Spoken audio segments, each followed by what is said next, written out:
अगर 12 लाख की इनकम तक कोई टैक्स नहीं लगेगा तो बजट में ये बाकी स्लैब्स क्यों दिए गए, और अगर कोई व्यक्ति जिसकी इनकम 12 लाख से 1 रुपए ज्यादा है तो उसके ऊपर कितना टैक्स लगेगा, इस चीज को आइए हम लोग एक एग्जाम्पल से समझते हैं।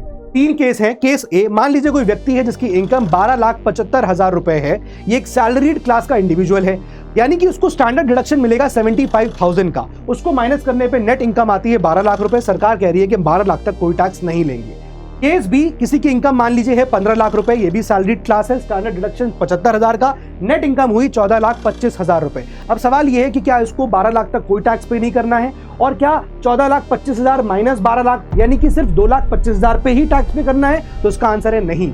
इस व्यक्ति को 14,25,000 पे इस टैक्स स्लैब के हिसाब से पूरा टैक्स यहाँ पे करना पड़ेगा, जो लमसम 94,000 के आसपास आएगा।